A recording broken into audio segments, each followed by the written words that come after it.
नमस्कार, स्वागत आपका हमारी इस लाइव डिबेट में। हमने कल भी चर्चा की थी उत्तर प्रदेश में अपराधियों के हौसले इतने बुलंद क्यों हैं। आज भी वही मुद्दा रहेगा, क्योंकि आज एक मामला नया है। आज खुद अपराधियों के जो हाथ हैं वो एक एसडीएम ऑफिसर तक पहुंच गए हैं, एक कलेक्टर तक पहुंच गए हैं उनके हाथ। आज हम आपको बताएंगे कि उत्तर प्रदेश में अपराधियों के हौसले इतने बुलंद हैं कि उन्हें ना तो पुलिस का डर है और ना ही बड़े अधिकारियों का।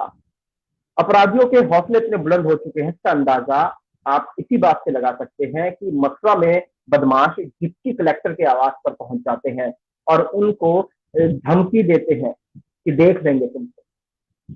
मथुरा में तैनात कलेक्टर है राजीव उपाध्याय, उनके आवास पर जाकर बदमाश उनको धमकी देते हैं और देख लेने की उनकी बात कहते हुए उनके जो काम करने वाले लोग हैं, उनके जो अधिकारी जो काम कर रहे होते हैं, उनको जाके धमकाते हैं। हालांकि राजीव उपाध्याय जो डिप्टी कलेक्टर हैं, उन्होंने इसकी सूचना आला अधिकारियों को दी है, डिप्टी जो जिला अधिकारी हैं उनको दी है, एसएसपी को दी है। इसके बाद आनंद फानन ने एक सुरक्षा का चाक चौबंद के घेरे में उनको रख दिया गया है। लेकिन सवाल यही है कि उत्तर प्रदेश में आखिर बदमाशों के हौसले इतने बुलंद कैसे हो गए? क्या हम इन्हीं व्यवस्थाओं की बात कर रहे थे क्या कि राम राज्य आएगा, क्राइम ग्राफ जीरो हो जाएगा, क्रिमिनल सारे मार दिए जाएंगे, नहीं तो प्रदेश से बाहर हो जाएंगे? क्या हम इसी व्यवस्थाओं की बात करके सत्ता परिवर्तन करते हैं क्या? आज यही सवाल हम उठाएंगे कि कैसे एक डिप्टी कलेक्टर एसडीएम ऑफिसर को एक बदमाश आते हैं उनके घर में और घर में घुसकर धमका कर चले जाते हैं और देख लेने की बात की जाती है। बात यही है कि सुरक्षा की जिम्मेदारी किसकी है, क्योंकि अब बात तो सीधे आला अधिकारियों तक आ चुकी है। आज इसी सवाल का जवाब ढूंढने की कोशिश करेंगे। हमारे साथ हमारे कुछ मेहमान भी होंगे। मनीष चौधरी होंगे, हमारे संवाददाता है, वो खुद मथुरा से मौजूद रहेंगे। अनुज शुक्ला है, वरिष्ठ पत्रकार रहे हैं, तमाम राजनीतिक गलियारों में पकड़ बनाए रखी इन्होंने सालों तक। ब्रजवीर सिंह है, पत्रकार है, ये भी हमारे साथ जुड़ेंगे। लेकिन सबसे पहला सवाल अनुज शुक्ला जी से। अनुज शुक्ला जी, गीता गंगोत्री भी हमारे साथ जुड़ गई हैं, सोशल एक्टिविस्ट हैं। लेकिन सबसे पहला सवाल अनुज, अगर बात की जाती है उत्तर प्रदेश में व्यवस्थाओं की, क्या इन्हीं व्यवस्थाओं के लिए हमने सत्ता परिवर्तन किया था? क्योंकि अब तो बात सीधे आला अधिकारियों तक पहुंच चुकी है। बदमाश के जो हाथ है, बदमाशों के जो चंगुल हैं, वो तो अब उसके घेरे में तो खुद अब अधिकारी। हाँ बिल्कुल अंशुल, जिस तरह से हम कल भी चर्चा कर रहे थे अपने पूरे पैनल के साथ, निश्चित तौर पर जिस तरह से एक के बाद एक घटनाएं हो रही हैं उससे पूरे यूपी के लॉ एंड ऑर्डर पर जरूर सवाल उठ रहा है। और अब तो बात अधिकारियों तक पहुंच गई है। जो बदमाश हैं उनके हौसले इतने बुलंद हो गए हैं कि कहीं ना कहीं उनकी हिम्मत पड़ रही है अधिकारियों तक पहुंच रखने की। तो निश्चित तौर पर पुलिस का इकबाल तो पूरी तरह से पूरे सूबे में डगमगाया हुआ है। लेकिन यहाँ अधिकारी की बात है, ये कोई पहला मामला नहीं है। आपको याद होगा कि कोरोना वॉरियर्स जब लॉकडाउन के दौरान जा रहे थे रिकवरी करने या पेशेंट को देखने और एडमिट करने के लिए, उन पर भी तमाम बार हमले हुए। अभी बिकरू कांड में जो हुआ, सीओ समेत तमाम पुलिस अधिकारियों पर ना सिर्फ हमले हुए बल्कि उनकी हत्या तक की गई। तो बदमाशों के हौसले इतने बुलंद हैं कि ना सिर्फ आम आदमी बल्कि अधिकारियों तक भी पहुंच उनकी हो गई है और बेखौफ होकर जो चाह रहे हैं, जैसा चाह रहे हैं, जब चाह रहे हैं, वो उस कदम को, उस घटना को अंजाम दे रहे हैं। यहाँ बात इसलिए भी बहुत इंपॉर्टेंट है कि यहाँ जो मामला है, जिस एसडीएम को धमकी दी गई है वो जो अतिक्रमण था, जो इलीगल इंक्रोचमेंट था, उसे हटवा रहे थे और उसको लेकर धमकी दी गई है, जिसमें ग्राम समाज की जमीन भी है और तमाम जमीन जो है वो शामिल है। अब आपको ये याद रखना होगा अंशुल कि 2017 में जब से ये भारतीय जनता पार्टी की सरकार आई है, एंटी भू माफिया अभियान जोर शोर से चलाया गया है।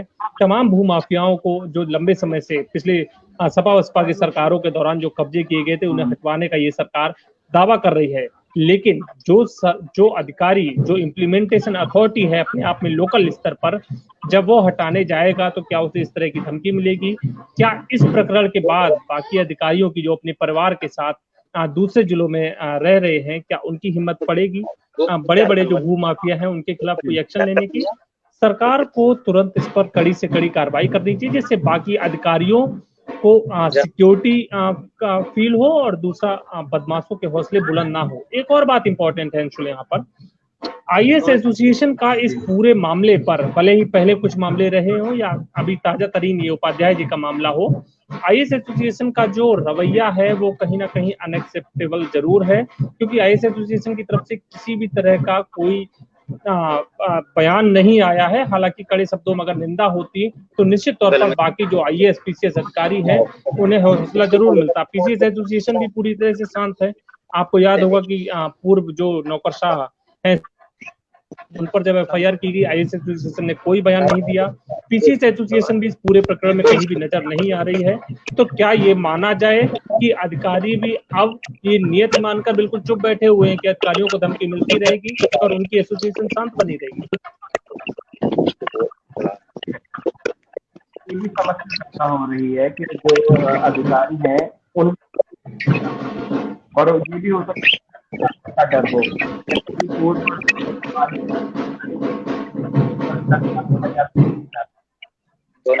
बहुत बड़ी समस्या है।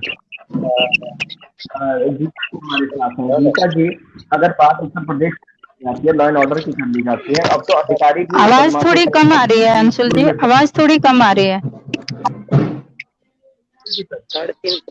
मेरा सवाल यही है कि अब बदमाशों का जो जाल है तो सकता है अधिकारी भी क्या आप शासन नहीं चाहिए क्या, क्योंकि ये बहुत बड़ी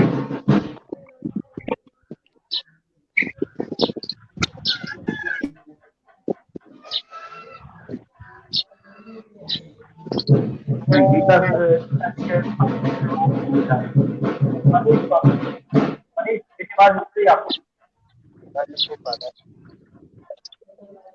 हेलो, आवाज आपकी कम आ रही है अंशुल जी। मनीष, मेरी आवाज मिल रही है आपको? जी जी, एक बार दोबारा क्वेश्चन बताएं। ग्राउंड पे क्या चल रहा है? क्या जो राजीव उपाध्याय डिप्टी कलेक्टर है मुहैया कराया गया, और क्या है पूरा मामला, इससे क्या मतलब कार्रवाई कुछ हुई है? जी, मैं आपको बता दूं, जिस प्रकार से डिप्टी कलेक्टर राजीव उपाध्याय जी हैं, जो लगातार, जैसे अनुज भाई ने अभी बताया, उनको अतिक्रमण हटाने की जिम्मेदारी दी गई थी। जो ग्राम पंचायत की जमीन है, जो सरकारी रोड है, उन पर जो दुकानदार हैं, व्यापारी हैं, उन्होंने कब्जा कर रहा था, लगातार वो उनको हटवा रहे थे। इसी दौरान उनकी व्यापारियों से 1-2 दिन पहले हॉकटॉक भी हो गई थी। इसी के चलते एक फॉर्च्यूनर गाड़ी में कुछ बदमाश आते हैं और उनके घर जो बाहर होमगार्ड मौजूद होता है उनको धमकी देकर सीधे निकल जाते हैं। तो इससे आप सीधे तौर पर अंदाजा लगा सकते हैं कि यूपी में किस प्रकार से जो कानून व्यवस्था है, अपराधियों में बिल्कुल भी खौफ नहीं है। अधिकारियों के घर जाकर किस तरह से उनको सीधी तौर पर देख लेने की धमकी, सीधे तौर पर उनको देख लेने की धमकी दी जाती है। आप अंदाजा लगा सकते हैं, पहले भी जब सपा सरकार थी, गोंडा में अधिकारियों की खनन माफिया रोके जाते हैं, उनकी हत्या कर दी जाती है। तो यही जो भाजपा के नेता हैं ढोल पीटते हैं कि हमारी सरकार होती तो ये कर देते, वो कर देते। अब तो सारा कुछ उनका ही है, केंद्र में भी, राज्य में भी। अब कहाँ गए वो सारे नेता, अब कहाँ गए वो सारे वादे? जब अधिकारी सुरक्षित नहीं है तो आम जनताओं का क्या होगा? आपने अभी 2 दिन पहले देखा हुआ, एक अपने भाई की मौत हो गई थी, उस पर भी पूरी तरह से अभी वो मामला ठंडा नहीं हुआ और ये नया मामला सामने आ गया। ठीक है मनीष जी, एक्चुअली क्या है, देखो, ठीक है, दर्ज भी आप कुछ कहना चाह रहे हैं? मैं ये कहना चाह रहा हूँ कि ऐसा है, जो भाजपा की राजनीति नहीं है, ये आम जनता के लिए एक दुष्प्रभाव है। जो किसी अधिकारी को अगर जो धमकी दी जा रही है ना, वो एक गलत धमकी दी जा रही है। और अभी हम कैसे मान लें, अभी किसी ने देखा नहीं है, हो सकता है उन्होंने अपनी सिक्योरिटी बढ़ाने के लिए थोड़ा सा ऐसा किया हो। अभी के एक्चुअली जो गार्ड की उसकी जो गार्ड ने गवाही दी है ना, उसके आधार पर उन्होंने बोला है कि उनके पास 4 बंदे जो आए थे राइफलधारी, वो उनको धमकी दे के गए हैं। जब तक कोई प्रूफ ना हो कैसे आप? आपने कानपुर में भी देखा किस प्रकार से हत्या कर दी गई, मासूम की अपहरण कर दिया गया, उसको पुलिस ने बरामद किया है। सारा कुछ यूपी में, और क्या देखने को बाकी रह गया ये बता दीजिए आप। नहीं, बिल्कुल मैं आपकी बात से सहमत हूँ, बिल्कुल आपकी बात से सहमत हूँ कि यूपी में इस समय बहुत ज्यादा माहौल खराब है, लेकिन हम किसी एक सरकार को इसका दुष्प्रभाव नहीं बोल सकते। इसका कोई भी दूसरी भी सरकारें जितनी भी आई है, ऐसा कोई सरकार ने नहीं छोड़ा जिसमें जो बदमाशी और जो गलत काम हो रहे हैं, कोई बीजेपी के ऊपर ब्लेम नहीं लगा सकते, हम सारी सरकारों के ऊपर लगा सकते हैं। अब सुनिए मेरी बात ब्रजवीर, जो लोग क्या उनको ब्लेम नहीं किया जाएगा? क्या जो विपक्ष में बैठे हैं उनको ब्लेम करोगे? अखिलेश यादव का बढ़ा रखा तो बसपा की सरकार है, अंशुल जी बैठे आप उनसे सवाल करेंगे नहीं? और दूसरी जिम्मेदारी राज्य सरकार। ठीक है गीता गंगोत्री जी, जो लगातार अभी मैं सुन रही थी दोनों महानुभावों को।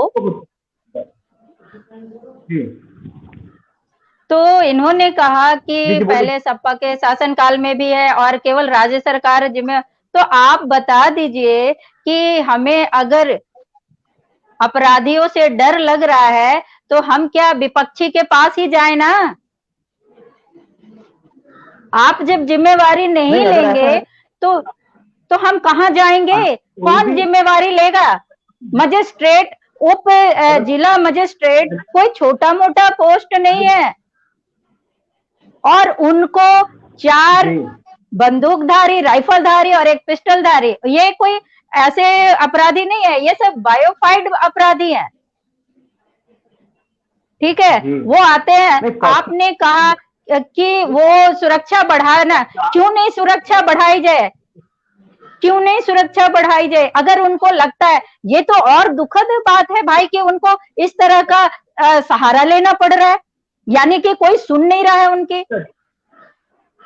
हाँ गीता जी, एक बात तो बताएं कि आप जो चुनिंदा अधिकारी हैं जिले में, वो गिनती के अधिकारी होते हैं, ठीक है, लेकिन जो जनता है वो तो अनगिनत है ना, उसकी भी काउंटिंग लाखों में बैठती है जिले की। तो मेरा सवाल यही है कि आप अधिकारियों को तो आप सुरक्षा फ्री भी दे सकते हैं, लेकिन जनता को आप कैसे श्योरिटी दोगे कि आप सुरक्षित हो? क्योंकि असल में वोट तो जनता ने दिया है आपको, जनता ने आपकी सरकार बनाई है ना। आप जनता को कैसे सिक्योर करोगे कि आप हमारे राज्य में?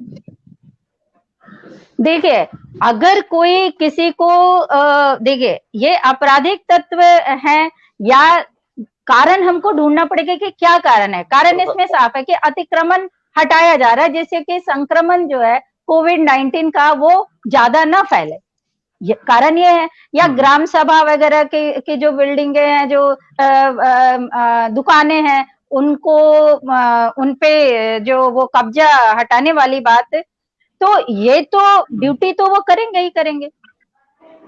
क्या जिन्होंने ड्यूटी लगाई है, जिलाधीश को क्या नहीं पता कि अगर हम ड्यूटी लगा रहे हैं तो इनको सुरक्षा भी हमें देनी चाहिए? तो जब एक मजिस्ट्रेट अपने जिले में उप मजिस्ट्रेट जो है अपने जिले में असुरक्षित महसूस कर रहा है, तो मथुरा की जनता क्या महसूस कर रही है? हम बात यहाँ पे, अंशुल जी आपने जो मुद्दा उठाया कि यहाँ पे चाहे अपहरण का मामला हो, हत्या के मामले हो, या फिर रेप का मामला हो, या अभी जो है धमकी का, कितना दुखद है। ना पत्रकार सुरक्षित है, ठीक है, ना शिक्षक सुरक्षित है, ठीक है, ना संक्रमित लोग सुरक्षित है। क्वारंटाइन सेंटर का हाल बुरा है, सब जगह यही है। पुलिस अभी जो सबसे ज्यादा अहम भूमिका निभा रही है इस कोरोना काल में, वो हमारी पुलिस है, पूरे देश की पुलिस है, ठीक है, जो कि लोगों को जा रहे हैं, देख रहे हैं, निकाल रहे हैं, पहुंचा रहे हैं, और उनकी सुरक्षा वो असुरक्षित महसूस कर रहे हैं। हम उन लोगों को क्या सुरक्षा दे पाएंगे जो कि हमारे पास आते हैं? ठीक है अनुज जी एक बात कही जाती है कि क्या इसको जुमला कहें या एक टॉन्ट कहें कि भाई जिसको डर लगता है वो पाकिस्तान चला जाए। क्या अब राजीव उपाध्याय को ये सलाह दी जाएगी कि अगर आप है तो आप पाकिस्तान चले जाओ? अनुज बिल्कुल, देखिए इस तरह के जुमले और इस तरह की सलाहें राजनीति और राजनेताओं पर ही फिट बैठती हैं। ब्यूरोक्रेसी का काम है जनता के हितों में काम करना और शासन की मंशा के अनुरूप जो योजनाएं हैं उन्हें उनका पूरी तरह से ईमानदारी से क्रियान्वयन करना। लेकिन जो धमकी उपाध्याय को मिली है, एक वरिष्ठ अधिकारी है यूपी सेवा के, तो उसको लेकर ना सिर्फ फौरी तौर पर चर्चा की जाए कि क्यों हुआ, कैसा हुआ, किसने किया गया, बजाय इसके पीछे अगर हम जाकर देखेंगे तो जब से यूपी में आमतौर पर ये चलन रहा है कि जो सरकार आती है वो अपने मन मुताबिक अपने विचारधारा के अधिकारी बिठाती है। जिन्हें प्राइम पोस्टिंग पिछली सरकारों के दौरान मिली होती है उन्हें दोबारा प्राइम पोस्टिंग नहीं दी जाती। कई बड़े वरिष्ठ ईमानदार और अनुभवी अधिकारियों को एक कहावत बहुत प्रचलित है कि अधिकारियों को बर्फ में मिला देना, यानी उनकी साइड पोस्टिंग कर देना, वो केवल इसलिए कि उनकी विचारधारा मौजूदा सरकार की विचारधारा से मैच नहीं करती।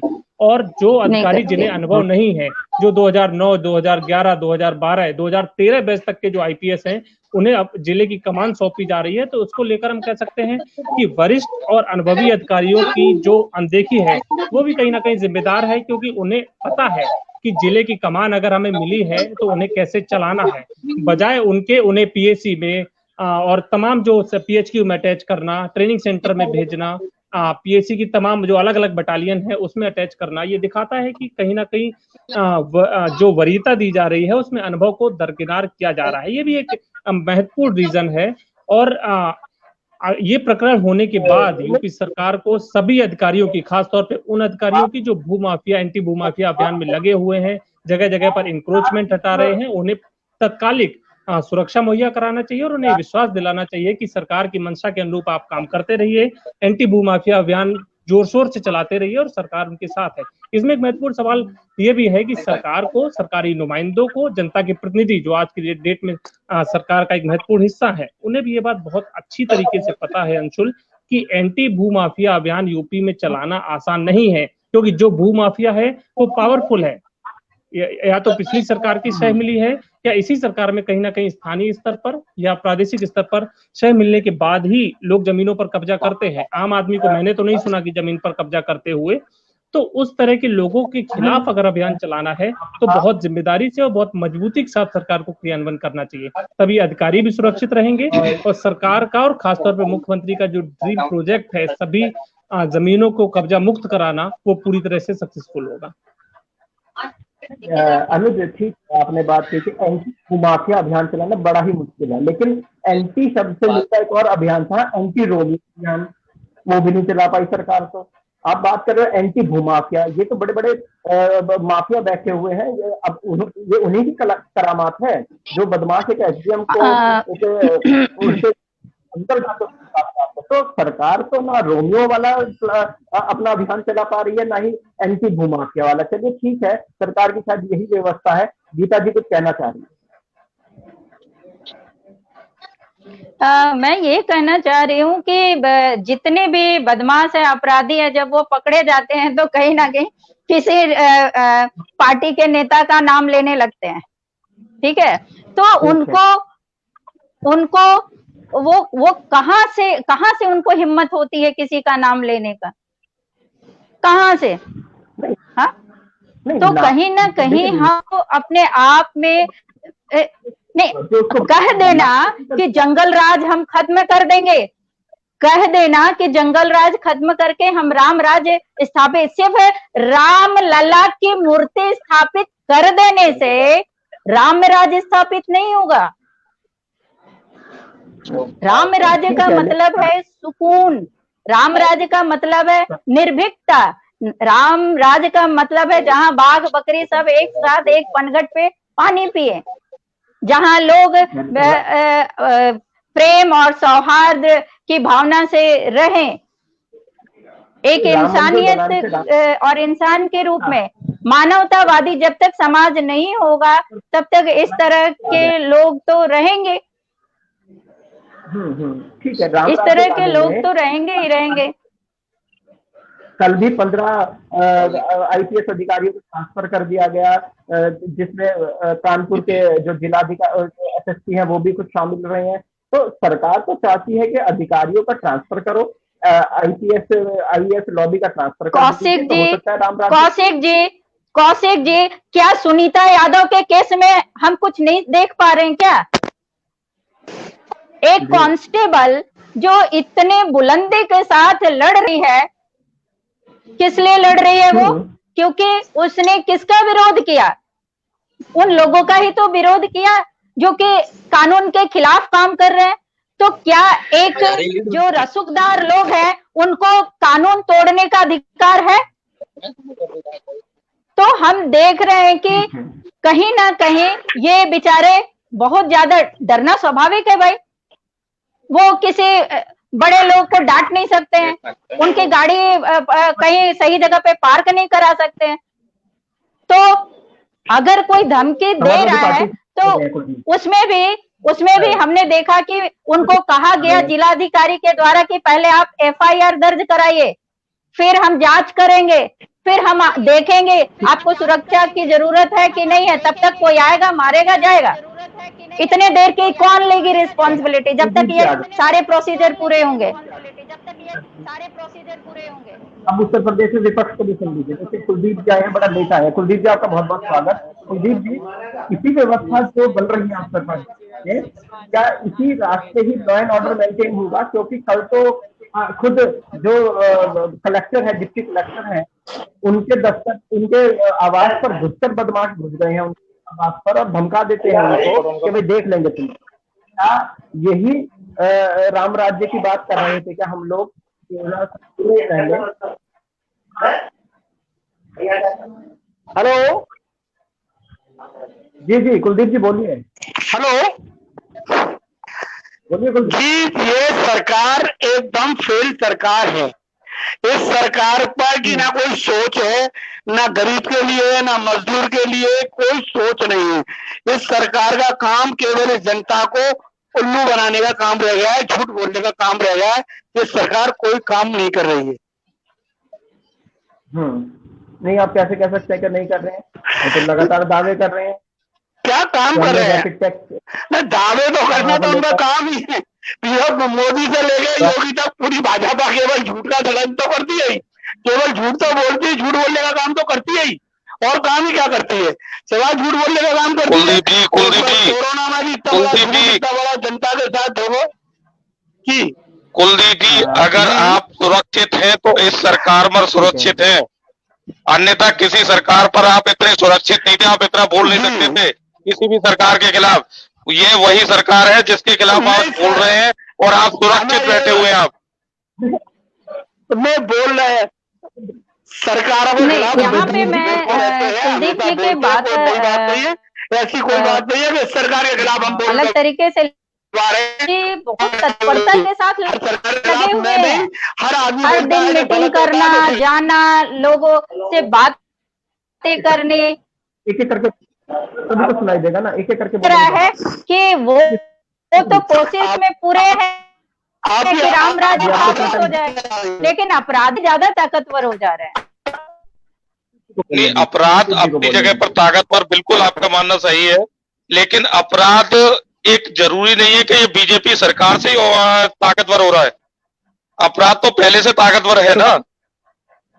राहुल गांधी कर रहे हैं, समाजवादी पार्टी कर रही है, अखिलेश यादव, मायावती जी कर रही है, बात कर रहे हैं।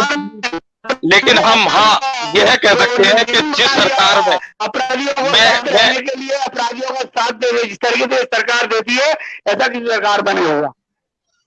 मैं ये कहना चाह रहा हूं कि अगर हम इतना कह सकते हैं कि हेलो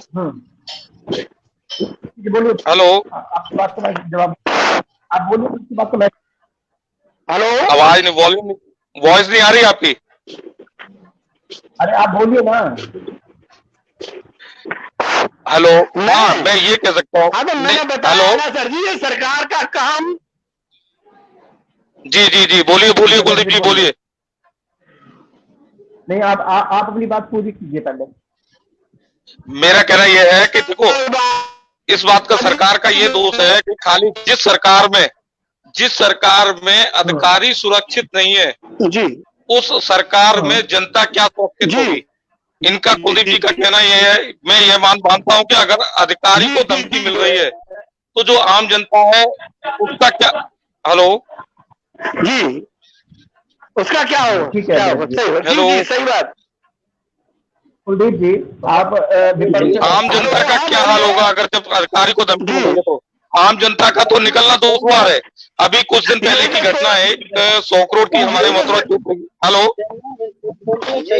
हेलो, हाँ बोले, हाँ बोलिए। अभी कुछ दिन पहले की एक वॉइस नहीं आ रही है।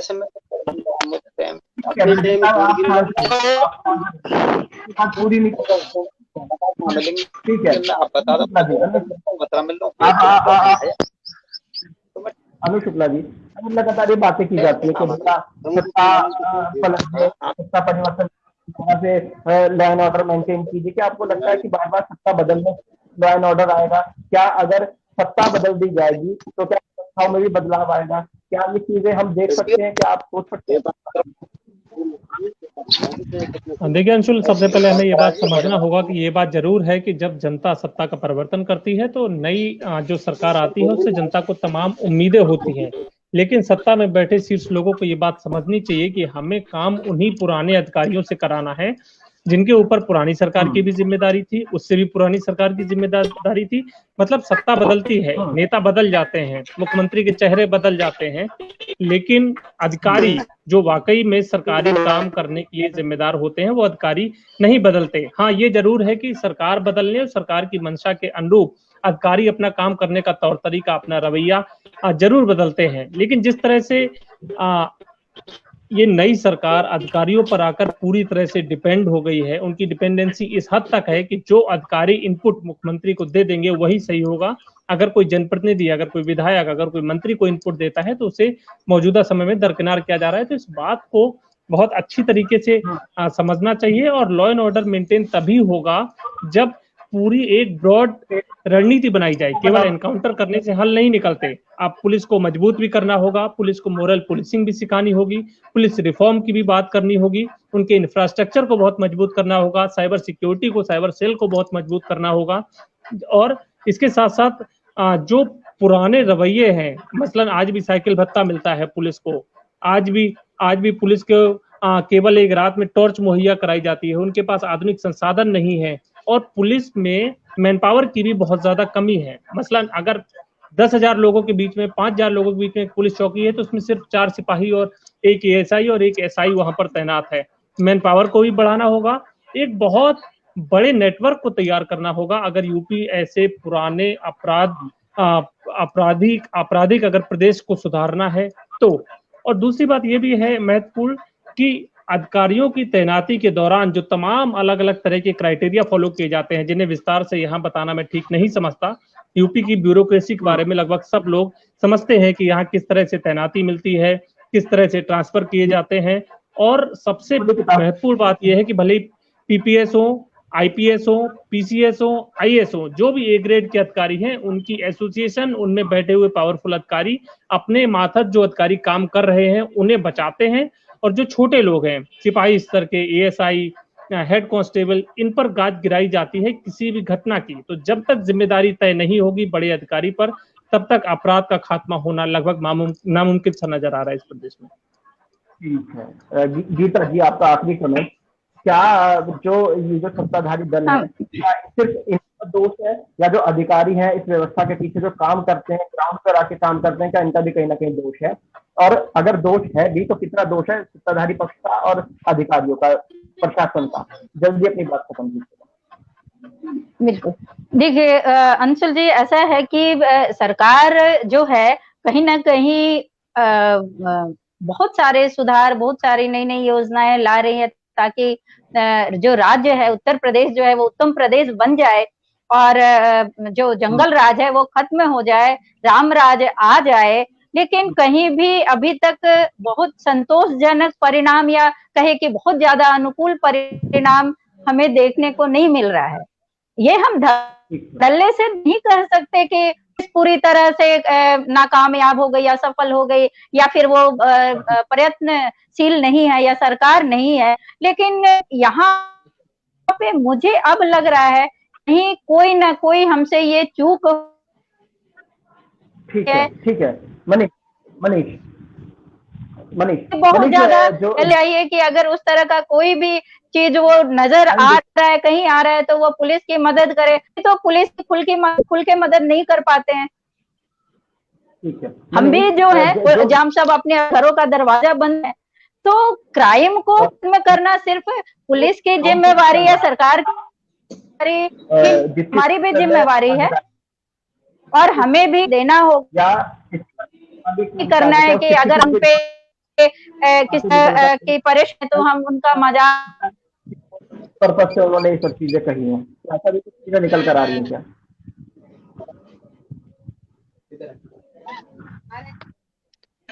मनीष